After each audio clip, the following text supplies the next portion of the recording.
No? Any other answer? What do you mean by an atom?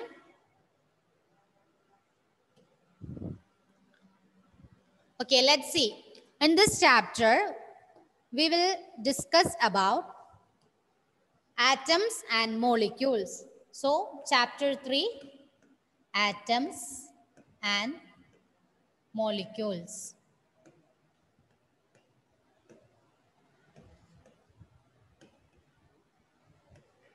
Okay? Before entering to the main aspects of the atom, we want to learn about just the history of atom. Okay? So, let's move to the history of atom. How this name of atom came, or which are the scientists worked for today's theories, etc. based on atom. Okay, is this visible? Yes, ma'am. Yeah, okay. So, chapter 3, atoms and molecules.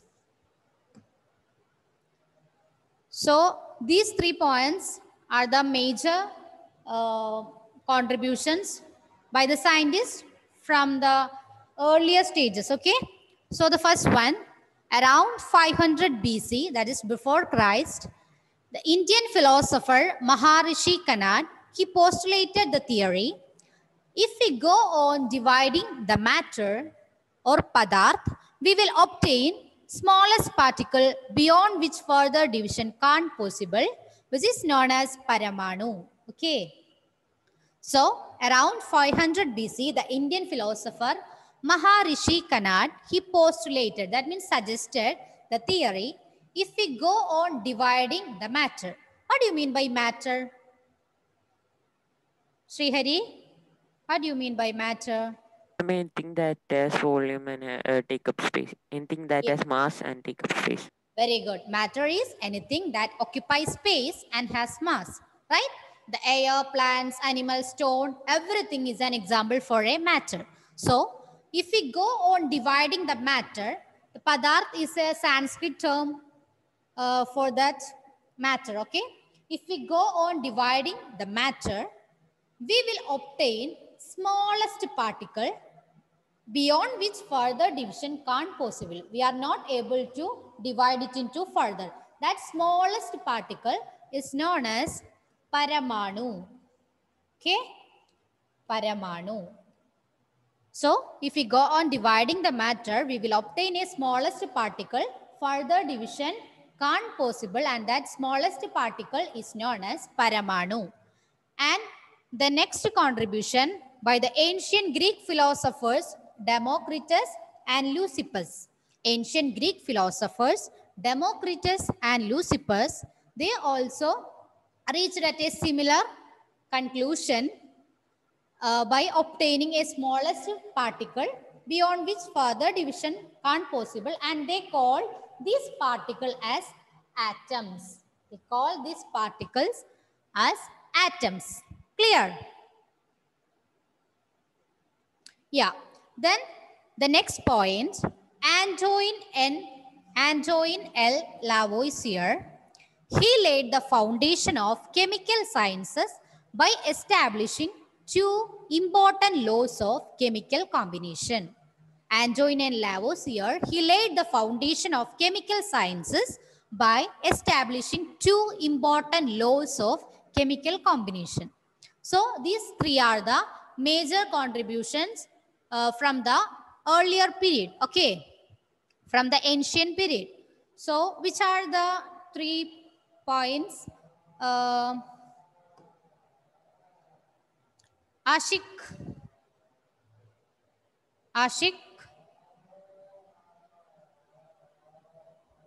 are you there? Yes, ma'am. Yeah, can you please read these points? Around 500 BC, Indian philosopher Maharishi Kanad. Kanad Yeah. postulated the theory, if we go on dividing matter, we will obtain smaller particles beyond which further divisions can be possible, which is known as Paramanu. Paramanu. Paramanu. Yeah. Next point. Ancient Greek philosopher Democritus Yeah. and Leucippus. Leucippus called these particles atoms. Yeah. Call these particles atoms. Okay. Okay. Next point. And Antoine L. Lavoisier. Anton L. Lavoisier laid the foundation of chemical science by establishing two important laws of chemical Chemical combination. combination. Okay. So these are the three major contributions. Then we are going to learn the laws of chemical combination. Okay. Laws of chemical combination. These laws established after the experiments by Antoine L. Lavoisier and Joseph L. Proust. Antoine L. Lavoisier and Joseph L. Proust are the two scientists who established the laws of chemical combination after several experiments. Okay. And what do you mean by law of chemical combination? We already learned that how a chemical reaction take place. Reactants react to form products, right? Or one or two elements combine to form a new compound. Clear? These all reactions are governed by certain laws, or all these chemical reactions follow certain laws. These laws are known as laws of chemical combination. Okay? The chemical reaction between two or more substances give rise to products, which is governed by certain laws, and these laws are called laws of chemical combination. In this chapter, we are going to learn two laws of chemical combination. Okay? Shall I move?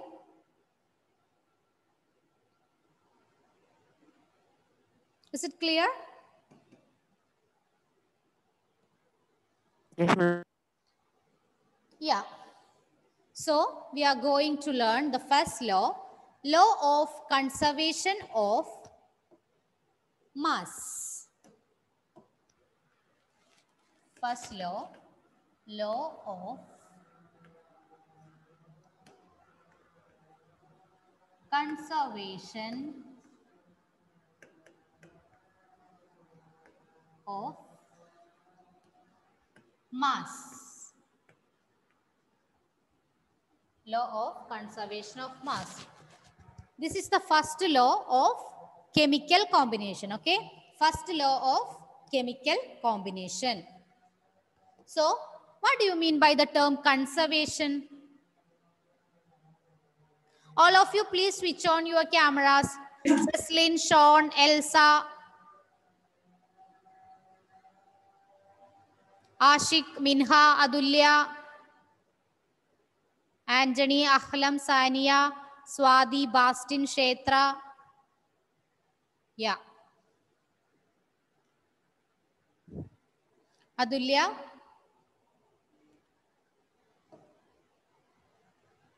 Okay, Adulya, it's okay. Sania. Yes, ma'am. What do you mean by term conservation?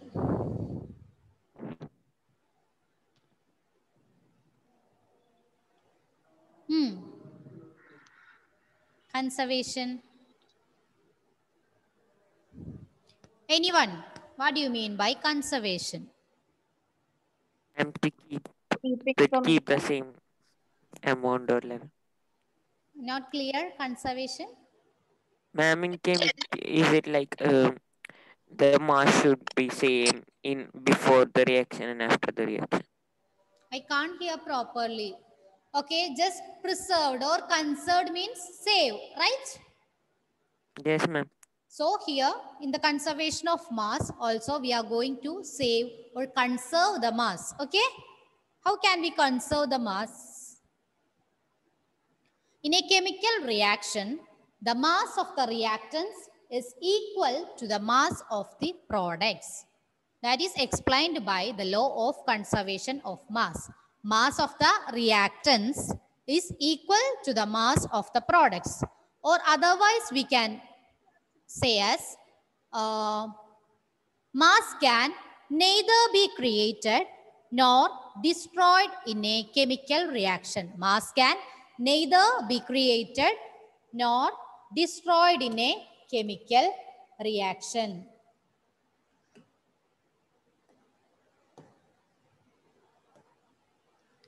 So, law of conservation of mass, during a chemical reaction, the total mass of the reactants will be equal to the total mass of the products. During a chemical reaction, the total mass of the reactants will be equal to the total mass of the products, or otherwise we can state the law of conservation of mass as mass can neither be created nor destroyed in a chemical reaction. Look at this example.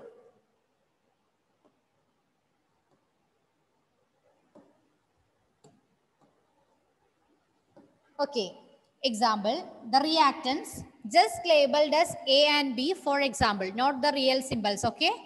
The reactant A and reactant B combine to form a product AB, okay?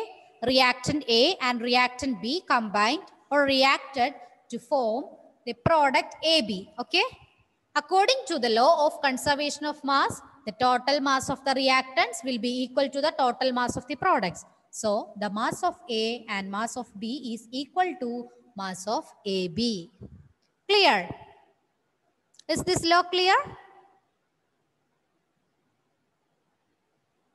Yes, ma'am. Yeah. Or look at this picture. Here, it's an example for a chemical reaction, right? The burning of firewood.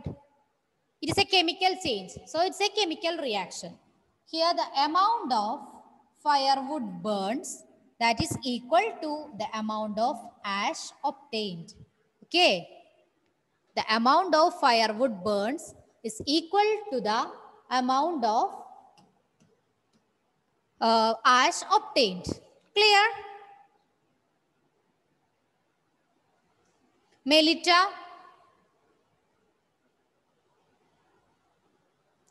Melita, are you there?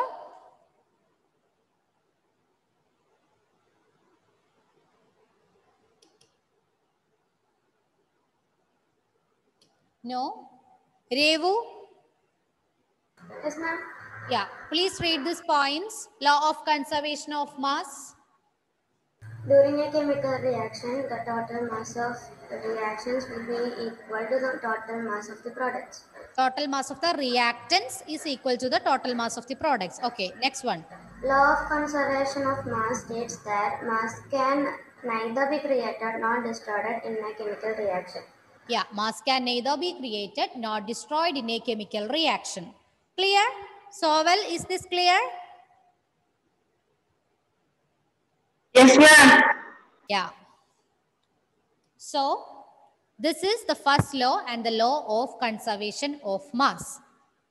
Then, after the law of conservation of mass, Lavoisier, along with other scientists, noted that many compounds were composed of two or more elements, and each such compounds have the same elements in the same proportions, irrespective of where the compound came from or who prepared it. Lavoisier and other scientists noted that many compounds were composed of one or two same elements. Okay, one or two same elements, and these elements are combined in a same proportion. That means if we take the example water, H2O, which are the elements present in H2O? Minha, which are the elements? I don't know it. Which one? Water. Which are the elements present in water?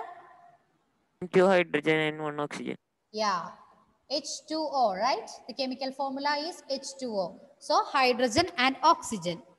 So according to Lavoisier and other scientists, they noted that many compounds were composed of 2 or more elements, and each such compounds have the same elements. It means that when we look at every water molecule or the water, only hydrogen and oxygen is present.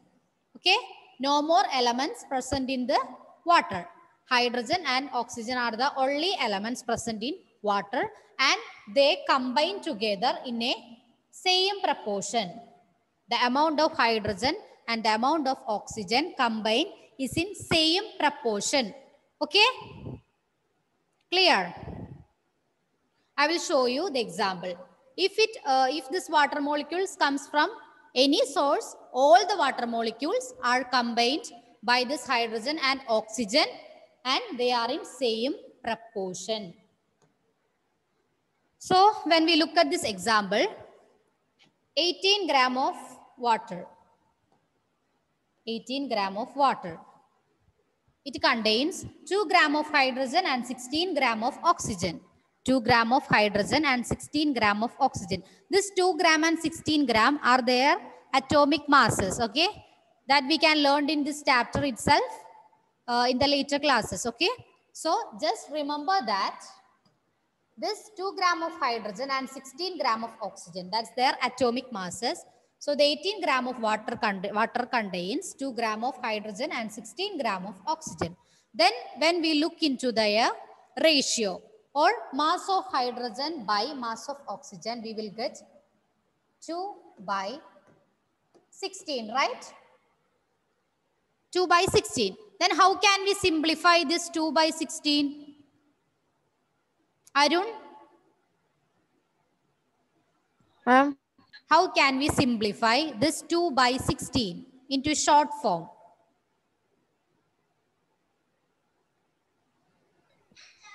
Ma'am, 8. How you get 8 divided by which number? 2. Right? So we will divide both the numerator and denominator by 2. We will obtain 1 by 8, right? So when we look at the other examples, the 36 gram of water, 9 gram of water, every time we will obtain 1 by 8 as the ratio. Okay, so the mass of hydrogen to mass of oxygen is 1:8. This verifies the law of constant proportions, as the ratio of mass of hydrogen to oxygen is always same. Okay, the ratio of mass of hydrogen to oxygen is always same. Is it clear? Yes, ma'am. Whatever the source of water, the mass of hydrogen to the mass of oxygen is always 1:8. If it is obtained from India or it is obtained from America, from wherever the source is, the ratio of mass of hydrogen to mass of oxygen is 1:8 or 1 by 8. Clear? Shall I Yes, move ma'am. to the law? Yes, ma'am. Yeah. So this law is known as law of constant proportions. Law of constant proportions. Okay? Or otherwise known as law of definite proportions. Law of constant proportions or otherwise known as law of definite proportions.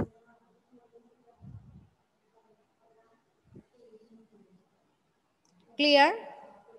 Elna Rose? Elna? Can you please read this law of constant proportions? Okay, ma'am. Yeah. Law of constant proportion, otherwise known as law of definite proportion. Yeah. In a chemical substance are always definite proportion by mass, It was given by Proust. Okay. Proust. So the law of constant proportion, otherwise known as law of definite proportions. Okay. According to the law, in a chemical substance, the elements are always present in definite proportions by mass. In a chemical substance, the elements are always present in definite proportions by mass. And it was given by Joseph L. Proust. Okay, it is given by Joseph L. Proust. Is it clear? Is this law clear for you? Elsa? Yes, ma'am. Is this clear? Yes, ma'am. Yeah. So, Abin, Yes, ma'am. which are the two laws of chemical combination? Which are the two laws of chemical combination?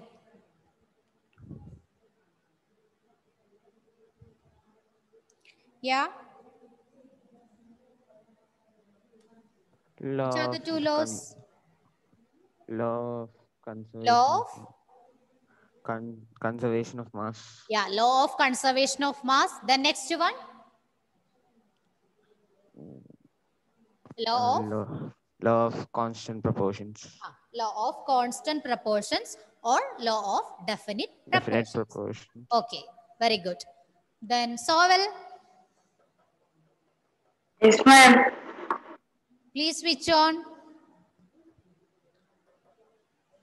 All of you, please switch on your cameras.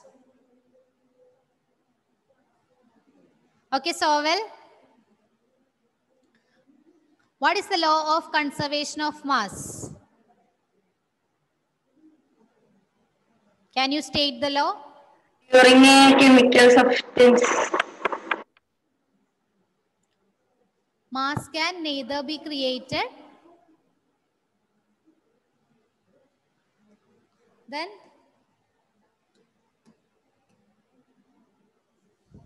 okay, wait. Sean, Yes, ma'am. can you state the law of conservation of mass? The mass in a chemical reaction cannot be created or destroyed. Mass can neither be created nor or destroyed in a chemical reaction, or otherwise known as mass of the reactants is equal to the mass of products in a chemical reaction. Clear? Clear? yes, Yes, ma'am. Ashik, please unmute. Yes, ma'am. Who introduced the law of constant proportion?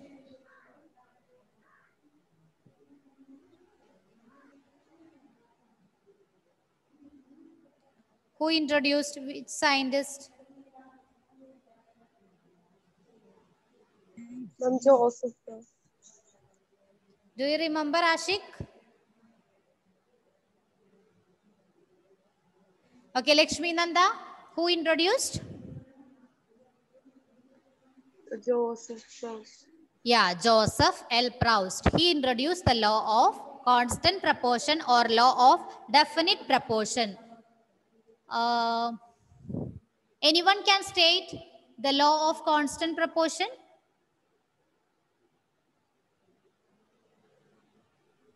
In a chemical substance, Yeah. elements are always present in definite proportion by mass. Yeah, very good. In a chemical substance, the elements are always present in definite proportions by mass. Okay, clear? So, Yes, ma'am. next we are going to, after these two laws, the law of conservation of mass and law of constant proportion, the next problem faced by the scientist was to give appropriate explanations of these laws. Okay, next problem faced by the scientist was to give appropriate explanations of these laws. Then the British chemist John Dalton, he provided the basic theory about the nature of matter. Okay, John Dalton provided the basic theory about the nature of matter. And Dalton picked up the idea of divisibility of matter. It was still then just a philosophy. Before the Dalton, all scientists considered this just as a philosophy, but Dalton picked up the idea of divisibility and provided the basic theory about the nature of matter. He took the name atoms as given by the Greeks and said that the smallest particles of matter are atoms. Okay. He took the name atoms as given by the Greeks and said that the smallest particles of matter are atoms. And his theory was based on the laws of chemical combination. Okay. The laws of chemical combination. Which are the two laws of chemical combination? Law of conservation of mass and law of constant proportion or law of definite proportion. Dalton's theory was based on the laws of chemical combination. So, the Dalton's atomic theory provided an explanation for the law of conservation of mass. Provided an explanation for the law of conservation of mass and law of definite proportion. Then the problem solved. Okay. Srihari, can you read this slide once again? Yes, ma'am. Yeah, read. The next problem faced by the scientists was to give appropriate explanation for these laws. Yeah. The British chemist John Dalton provided the basic theory about the nature of matter. Yeah. Dalton picked up the idea of divisibility of matter. It was till then just a philosophy. Yeah. He took the name atom as given by the Greeks and said that the smallest particle of matter are atoms. Okay. His theory was based on the laws of chemical combination. Yeah. Dalton's atomic theory provided an explanation for the law of conservation of mass and law of definite proportion. Okay. So that's about the law of constant proportion and law of conservation of mass. Then in the next class, we are going to learn Dalton's atomic theory. Okay.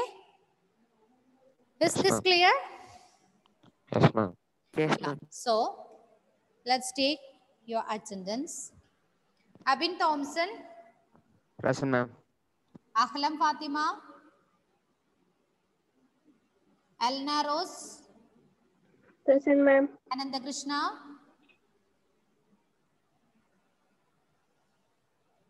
Anjali Priya, Present, ma'am. Anthony Maxi, Present, ma'am. Arun Bhaskar, Present, ma'am. Ashik Joshi, Present, ma'am. Adulya, Present, ma'am. Bastin, Devasena, Present. Dominic, Present, ma'am. Dominic, Present, ma'am.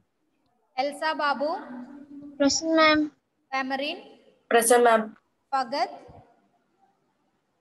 Gauri Nandana, Present, ma'am. Gaudam, Present, ma'am. Gaudam, present, okay. Jerlin, Present, ma'am. Jesslyn, Present, ma'am. Joel Tom, Justin,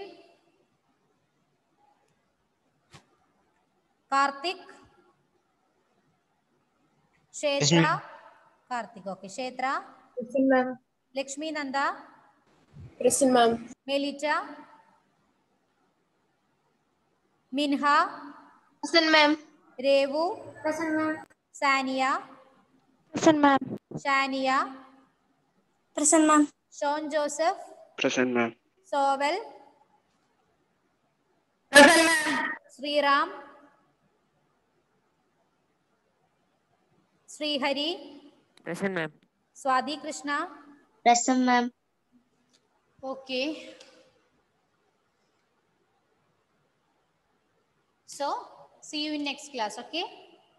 Yeah, Melita. Okay, bye. Thank you all. Thank you, ma'am. Thank you, ma'am. Thank you, ma'am. Thank you, ma'am.